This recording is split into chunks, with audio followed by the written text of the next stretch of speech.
Bons dias, caros amigos. Desejo a todos uma excelente semana. Vai ser a primeira semana completa em que temos os ETFs aqui em pleno a funcionar nos Estados Unidos. Vai ser muito interessante vermos no final da semana o balanço dos inflows ao nível do espaço cripto. Hoje vamos falar ainda de algumas reações relativamente a estes ETFs. Foi de facto um evento extraordinário, único, não é, na história de Bitcoin. Vamos fazer análise gráfica, já não faço há algum tempo. Vamos falar sobre Bitcoin, vamos falar sobre Ethereum, vamos falar sobre Solana, Cardano, Polkadot, Avax. Pelo menos essas são umas das principais que vocês gostam efetivamente. E depois vou-vos mostrar um resumo de um debate que foi extremamente interessante relativamente aos prós e contras, digamos assim, de um ciclo bull ou bear que nós podemos ter e quando é que está previsto esta inversão do ciclo de bull para bear. Pelo menos há um consenso ali, estou meio gago, há um consenso ali ao nível das duas pessoas que estão pró e contra, que pelo menos pode nos deixar tranquilos para os próximos meses. Vamos lá ver. Vamos a isso, malta, seguramente vocês vão gostar, fiquem até ao final.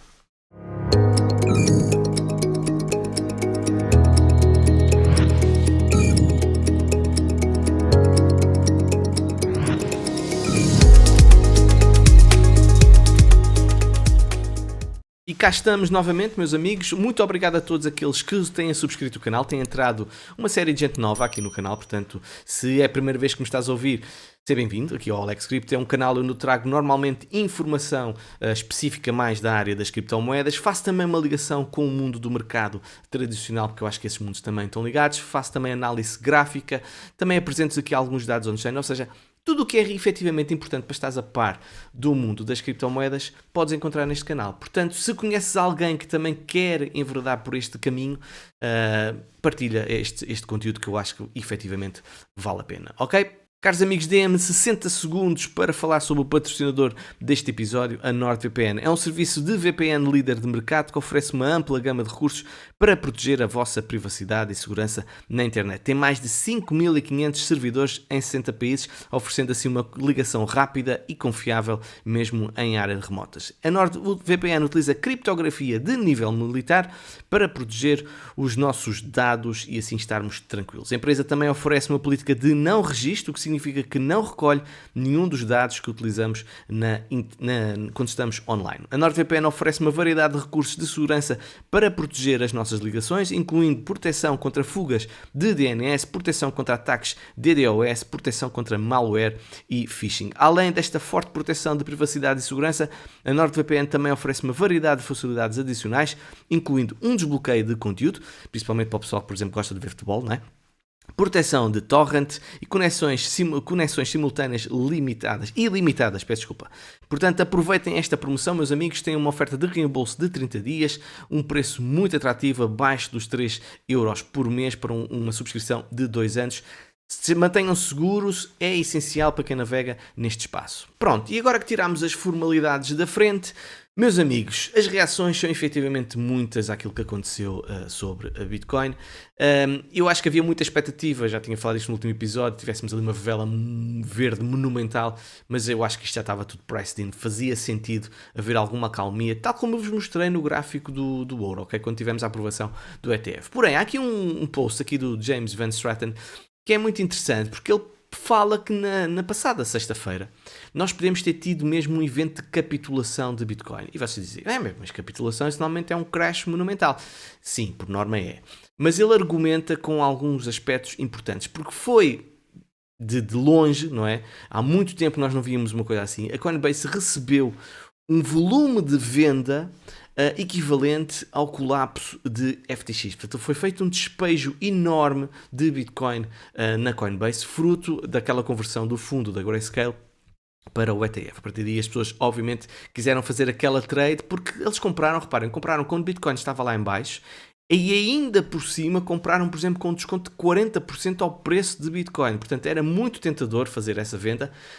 E há sempre quem queira tirar lucro, e atenção, ninguém fica pobre a tirar lucro. Portanto, não podemos criticar quem o faz, porque acho que efetivamente também fez algum sentido, principalmente se forem quantias muito avultadas. Portanto, ele acredita que nós podemos ver um funding rate, nomeadamente a nível de futuros, a virar negativo.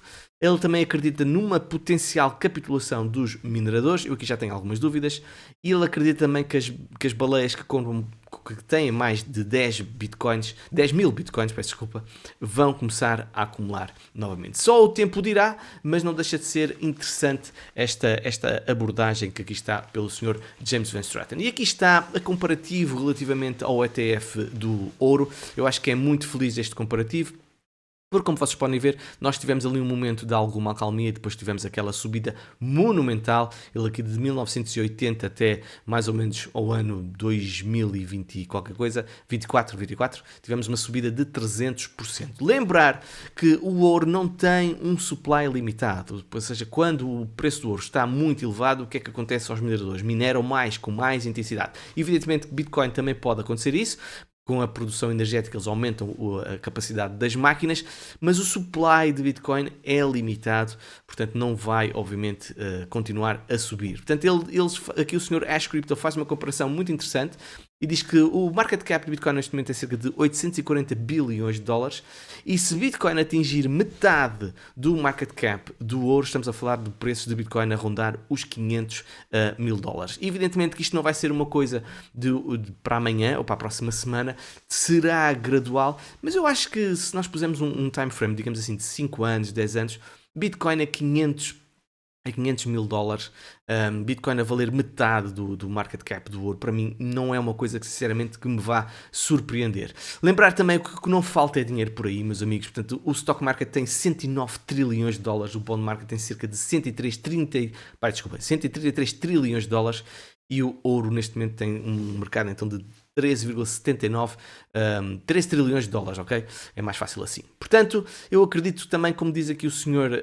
Ash Crypto, que Bitcoin vai roubar cota de mercado, não só ao ouro, mas também ao bond market e ao stock market. Portanto, com calma, paciência, isto demora tempo, nós também, não é uma corrida, não é um sprint, é uma maratona e ter alguma calma. Portanto, aquilo que nós podemos ver é exatamente este caminho. Há muitas análises de pessoal que é especializado na área a apontar para uma subida muito expressiva de Bitcoin. Portanto, Bitcoin caminha para 150 mil dólares, diz a instituição, ou o grupo de análise da Fundstratton.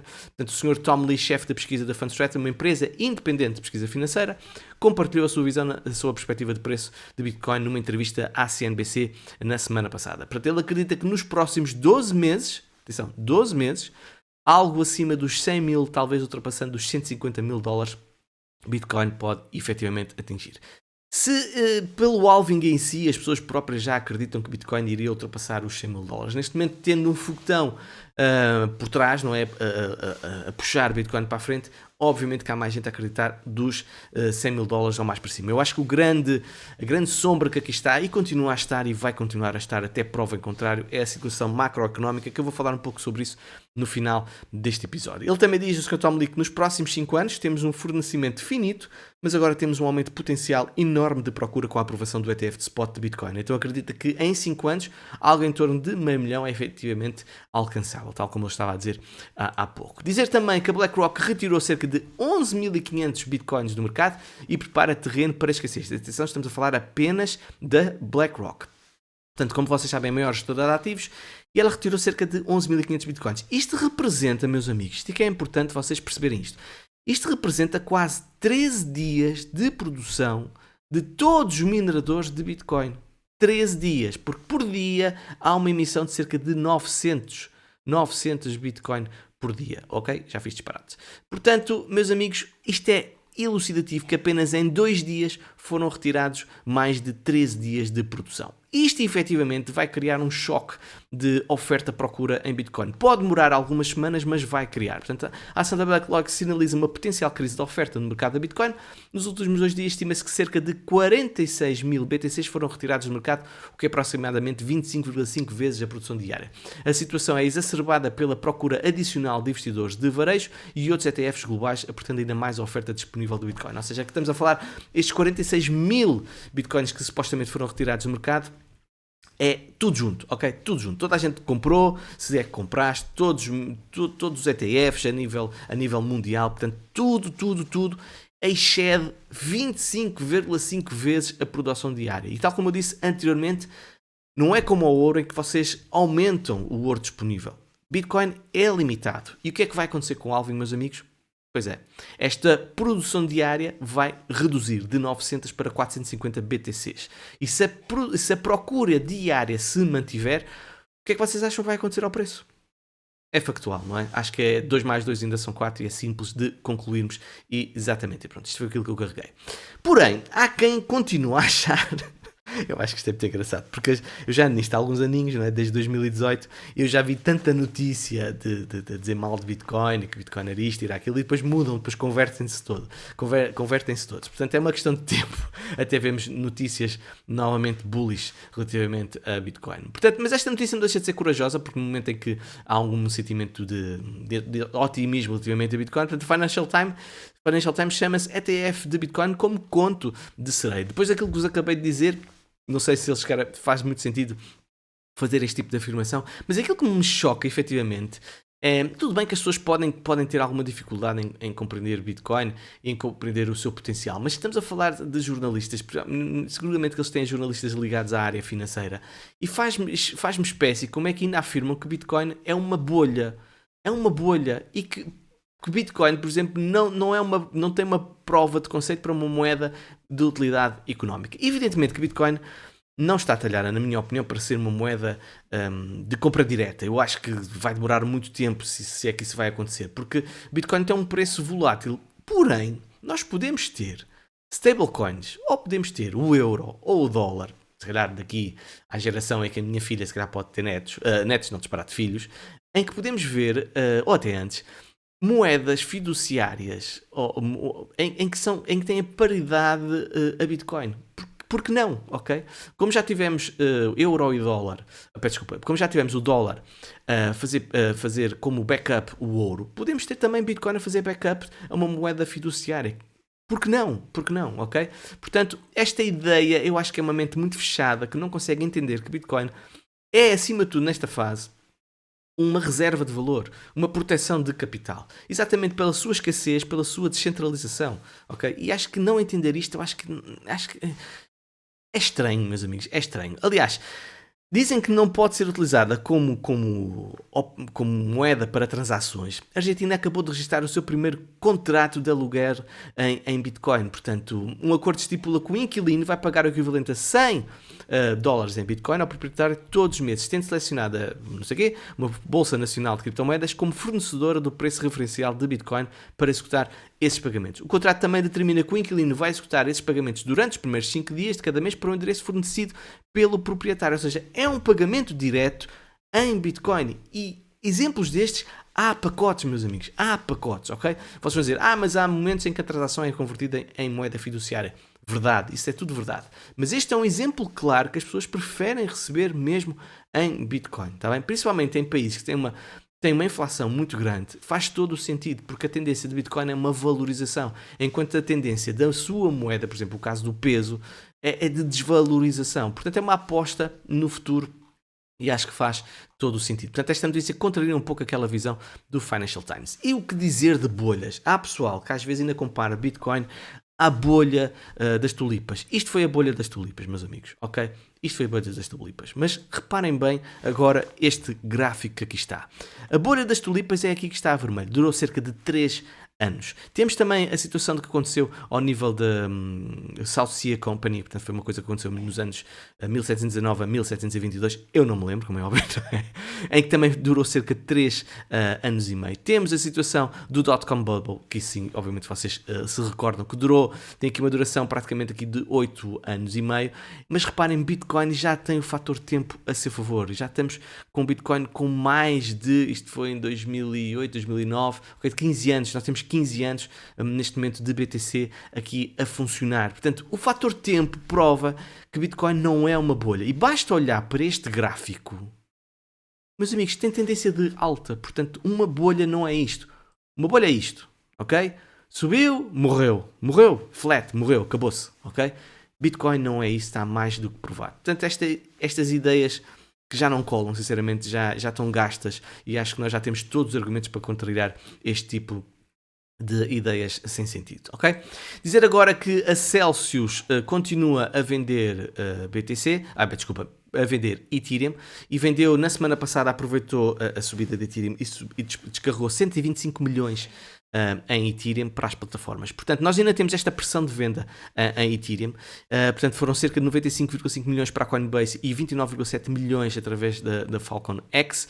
E o que é pior é que nós temos cerca de 550 mil Ethereum ainda ainda na propriedade da Celsius, que vão ser descarregados no mercado, equivale a cerca de 1,36 bilhões de dólares. Atenção, isto não vai ser descarregado de um dia para o outro, vai ser gradual e obviamente se nós tivermos uma valorização de Ethereum, nós vamos ver sempre esta pressão a contrariar Ethereum. Mas isto é a ressaca do bear market, são as coisas más que ficaram. Portanto, temos também a situação de Solana ainda com o FTX, temos esta situação também de Ethereum, mas isto tudo vai ser limpo com o passar do tempo e é a purificação do mercado das criptomoedas, ok?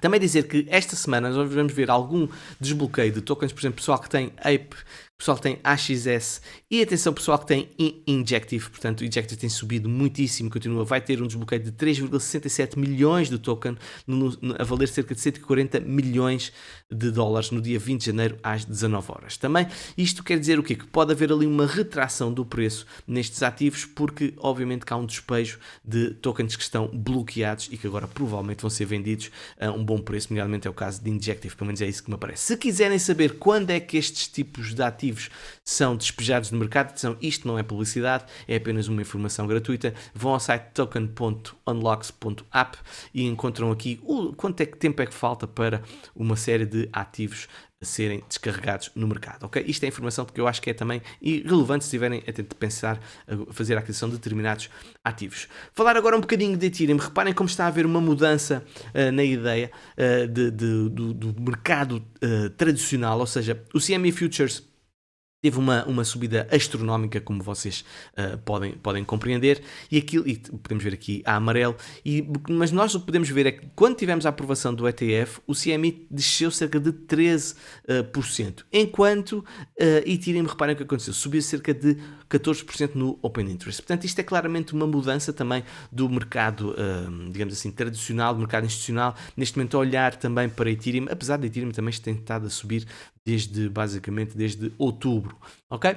Outro aspecto importante que o Benjamin Cohen falou, no que diz relativamente ao par Ethereum Bitcoin, e que ele relaciona com as taxas de juro americanas. Portanto, aquilo que nós podemos ver é que nós temos um momento de subida das taxas de juro, como aconteceu em 2017, 2018, 2019. Nós tivemos Ethereum BTC em valores muito, muito baixos e depois nós tivemos uma queda das taxas de juro. Ethereum BTC ainda caiu ligeiramente, mas o que é que aconteceu a seguir? Nós tivemos uma subida de Ethereum relativamente a Bitcoins. Portanto, fala-se numa possível inversão das taxas de juros. Eu sei que se calhar as coisas estão um bocadinho mais difíceis, mas estão em cima da mesa. E quando isto acontecer, eu acredito que vai ser uma queda muito, muito expressiva ao nível das taxas de juros. Por norma, o Fed funciona assim, sobe rapidamente, desce rapidamente. E, portanto, nós podemos estar no início de um movimento de conquista de Ethereum no par BTC. Ou seja, que compensa mais ter Ethereum do que ter Bitcoin. Atenção, não estou a falar de amanhã ou depois de amanhã, estou a falar dos próximos meses, certo? Vamos falar agora um bocadinho de análise técnica em Bitcoin e depois outros ativos.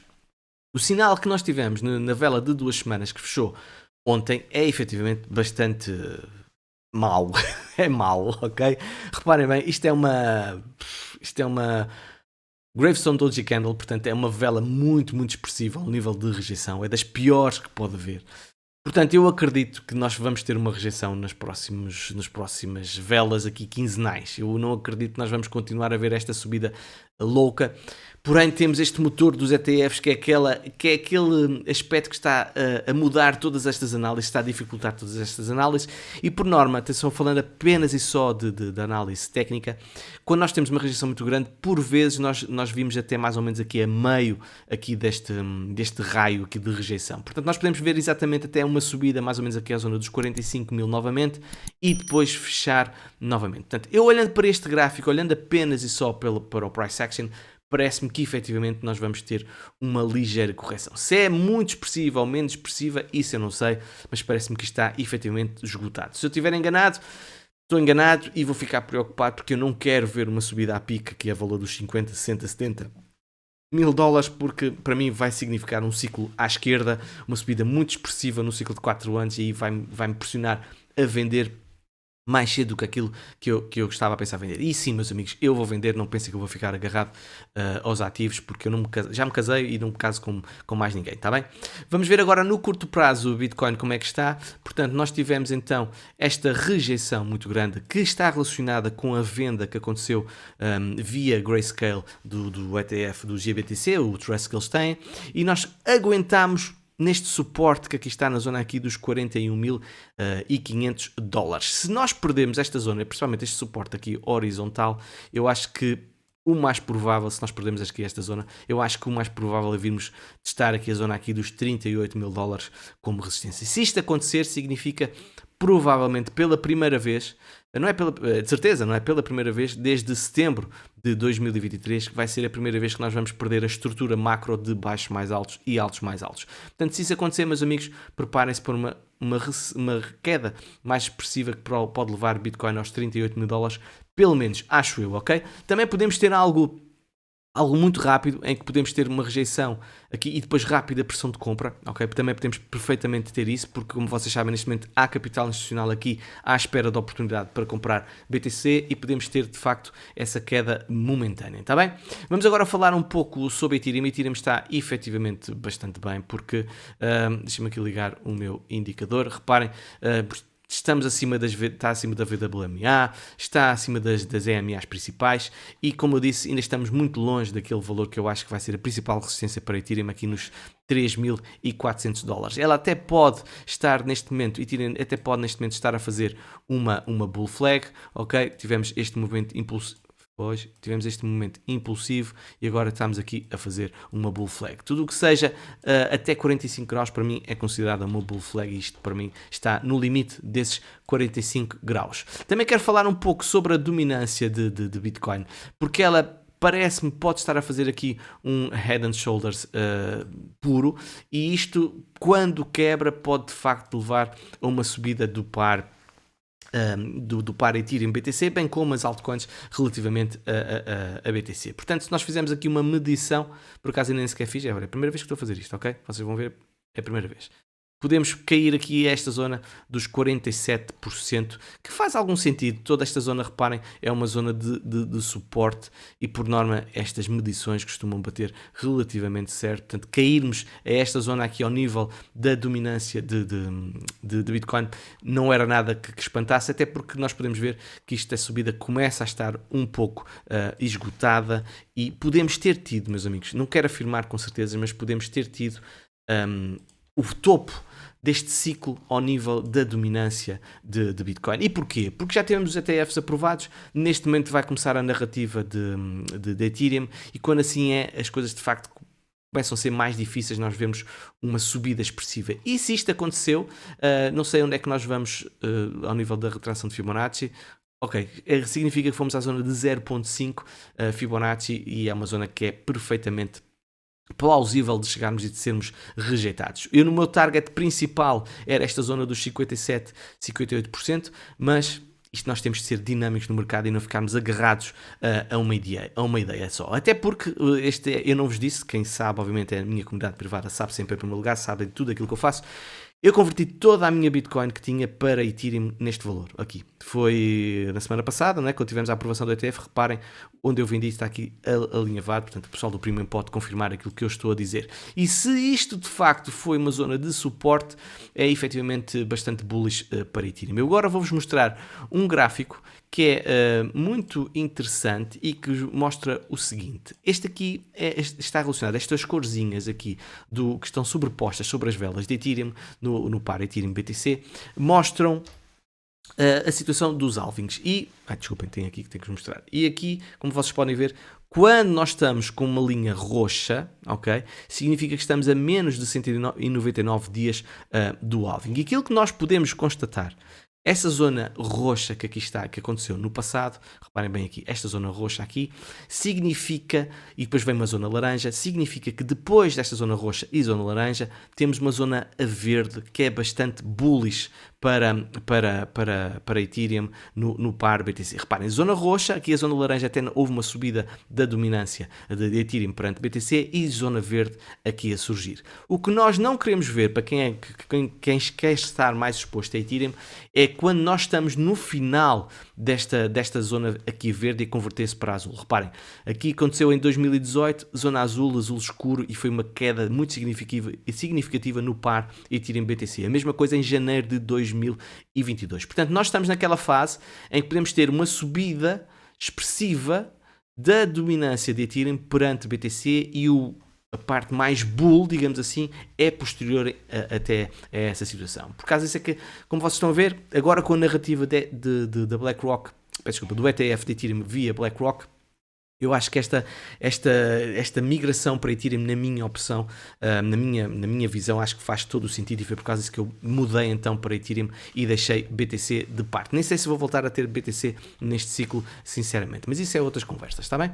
Vamos então agora falar de outro ativo, vamos falar um bocadinho de Cardano. Já não falo de Cardano há algum tempo. E nós olhamos para aqui e podemos ver Cardano a seguir o seu ciclo. É muito curioso, tenho que falar de Cardano algumas vezes, não muitas vezes, mas algumas vezes, mas aquilo que nós podemos ver é que Cardano repete claramente o que está a acontecer em 2019. Reparem, tivemos o breakout diagonal, breakout horizontal, ok? E fizemos um retest a essa zona. Portanto, nós podemos ver exatamente isso que está a acontecer, a vir cá abaixo para fazer esse retest. E depois foi quando nós tivemos um movimento muito, muito expressivo para Cardano. Eu sei que há pessoal que é muito fã, eu sei que há pessoal que vai contra Cardano, parece os clubes de futebol. Oh, meus amigos, isto é apenas um preço, é apenas uma moeda, é apenas análise gráfica e a gente olha apenas para os gráficos de uma forma muito, muito simples, está bem? Vamos agora falar de Solana.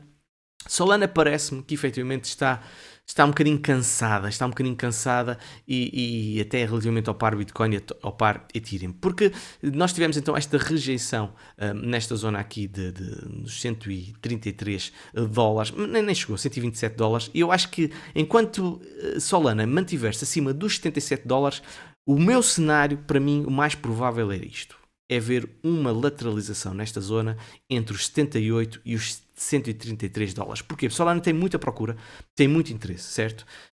E provavelmente pode fazer o ciclo que Ethereum fez no outro bull market. Se cairmos abaixo desta zona aqui dos 78, aí já vou começar a olhar provavelmente para retrações de Fibonacci e já vou começar a olhar aqui para a zona dos 60, dos 47 ou até dos 37 dólares. Mas para já, parece-me que efetivamente vamos entrar em período de lateralização, porque Ethereum forte também não faz sentido as moedas caírem muito. Quando digo as moedas, é as altcoins. Reparem agora aqui com a AVAX. A AVAX fez claramente uma retração à Golden Zone, que é esta zona aqui a amarelo, portanto é por norma uma zona reativa e também é uma resistência horizontal. Mais uma vez, como eu disse relativamente a Solana, isto não é uma bull flag, atenção, isto é pior que uma bull flag, atenção, isto para mim indicia que podemos de facto ter este movimento assim, ok, de rejeição, mas podemos ter esta queda e a rejeição parar por aqui, ou seja, fazer uma estrutura de duplo fundo.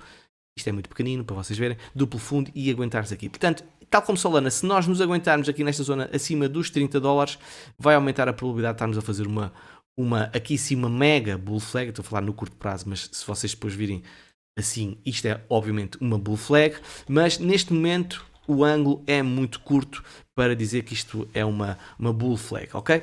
Se perceberam, certo? Acho que sim. Eu digo outra vez. Não é que vocês me possam ouvir, mas pronto. Outro ativo que eu quero agora falar é Polkadot. Polkadot está um bocadinho pior, porque ou ela quebra neste momento esta linha aqui a amarelo, ou parece que nós podemos estar a fazer um head and shoulders, ok? Exatamente, pois. Reparem bem o que aqui está. Podemos estar aqui na iminência de um head and shoulders. Mais ou menos aqui, certo? Porém, se nós passarmos para cima desta linha amarela, eu acho que esse head and shoulders fica invalidado e então podemos vir a atacar novamente esta resistência aqui. Eu acho que Polkadot vai ter um ano 2024 bullish e reparem bem, a excelente oportunidade tinha sido comprar no fundo aqui dos 3 dólares e 77, é para aí uma subida de 180% para isso, acho que é 150%. Portanto, eu acho que Polkadot ainda está numa fase inicial, mesmo que ela caia e fique aqui nesta zona, nesta zona aqui assim, isto para mim é uma zona de acumulação. Se sairmos desta linha aqui amarela, principalmente saímos desta resistência aqui dos 9,53, eu acho que aí sim vamos entrar no verdadeiro bull market de Polkadot. Portanto, para já, eu acho que Polkadot está em zona de acumulação, a tentar sair, mas sem ainda o ter conseguido, certo? Pronto, agora vamos falar sobre outras coisas. Não, falta-me, não, nada, falta isto, ok? Falta isto, depois já vou passar para o outro vídeo. Reparem o que é que está aqui neste gráfico. Isto é uma hipótese e é muito engraçado a forma como que está aquilo colocado pelo Sr. Ash Crypto. Bitcoin biggest crash is coming. Ou seja, a maior queda do BTC está iminente. Mas isto é um gráfico invertido. Não sei se vocês tinham reparado, mas isto é um gráfico invertido. E é curioso, quando nós invertemos o gráfico, vemos coisas que por normalmente não costumamos ver. E é verdade o que aqui está. Se nós tivermos aquela rejeição que eu tinha falado em BTC e irmos ali aos valores dos 38, quiçá 35, 32, nós podemos de facto vir a fazer um Head and Shoulders. Neste caso, como o gráfico está a contrário, um Head and Shoulders normal. No gráfico, pela vista, normal será um Head and Shoulders invertido, um mega Head and Shoulders invertido, com target aos 156 mil dólares. Muito, muito engraçada esta abordagem. Por fim, quero-vos falar sobre este debate que ocorreu na sexta-feira passada. Foi dos melhores debates que eu ouvi. Bull versus bear, ok? Temos de um lado dos bulls claramente o Ron Paul e temos aqui o Sr. Henrik Zeberg, que tem uma teoria que a recessão está iminente e que vai ocorrer em 2024. Foi um debate com educação, como é óbvio, mas com argumentos factuais e eu acho que faz-nos pensar, efetivamente, até onde é que isto vai. Portanto, em resumo, eu recomendo que vocês vejam o episódio todo, atenção. Mas em resumo, por exemplo, o Sr. Ron Paul, ele é muito defensor que nós estamos num ciclo de liquidez total no mercado, de grande entrada de liquidez no mercado, que o pior foi 2021 e que neste momento nós vamos ver pelos bancos centrais injeção de capital, até porque temos o ciclo também eleitoral nos Estados Unidos. E que as coisas efetivamente poderão, mesmo que derrapem e que as coisas fiquem complicadas, que desde o tempo do Covid que eles descobriram que via impressão de capital conseguem ultrapassar todas as dificuldades e que não há limite para a dívida e que não há limite para a desvalorização do dólar de outras moedas. Portanto, ele acredita que efetivamente vamos ver esse ciclo, então que o Bitcoin vai efetivamente disparar. Por outro lado, temos então o Sr. Henrik Zeberg, que ele fala na questão do desemprego, que o desemprego é um fator a ter em conta nos próximos tempos e que nós podemos ter mesmo uma recessão já em 2024, para estarmos muito atentos aos níveis de desemprego. Fala também que o imobiliário, que o preço das casas está a cair, que é sempre um mau sinal e que aponta também a uma recessão.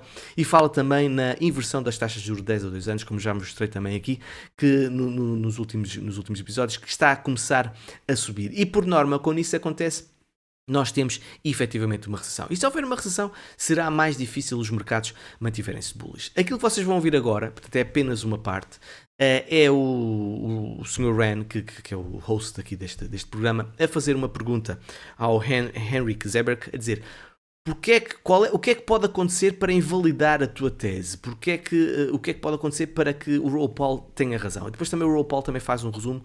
E, meus amigos, reparem no time frame que eles vão apontar e é mesmo efetivamente interessante e pelo menos uma coisa temos como garantido se nos basearmos apenas na opinião destes dois senhores. Os próximos 6 meses a coisa vai estar bullish, ok?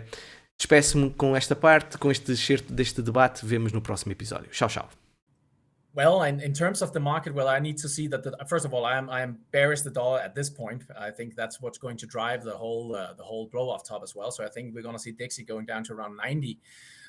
But after that, I think we have a huge move in the Dixie higher. If I'm wrong on that, and the dollar continues to go lower or stay low, that will be an indication. But that's not what my models tell me. So I think that is one thing. I'm 100% expecting this bounce in the economy that we see, because we saw that in the housing market. We actually saw that it would come. It would be coming, and that was because you saw inflation coming down, and then you'll see the positive feedback loop into the economy. But the problem is the consumer have been hit already. And if you look at some of the indicators with luxury goods and things that have been cut off now, you start to see that the consumer are cutting these things off first, just simply to be able to pay for their mortgage loans and the likes, and that will slowly seep into the rest of the economy. So if we start to see that, if we don't see initial claims, as I expect, not the next 2 months or 3 months, but I expect initial claims and starting to pick up. And I expect the job creation to start to slow.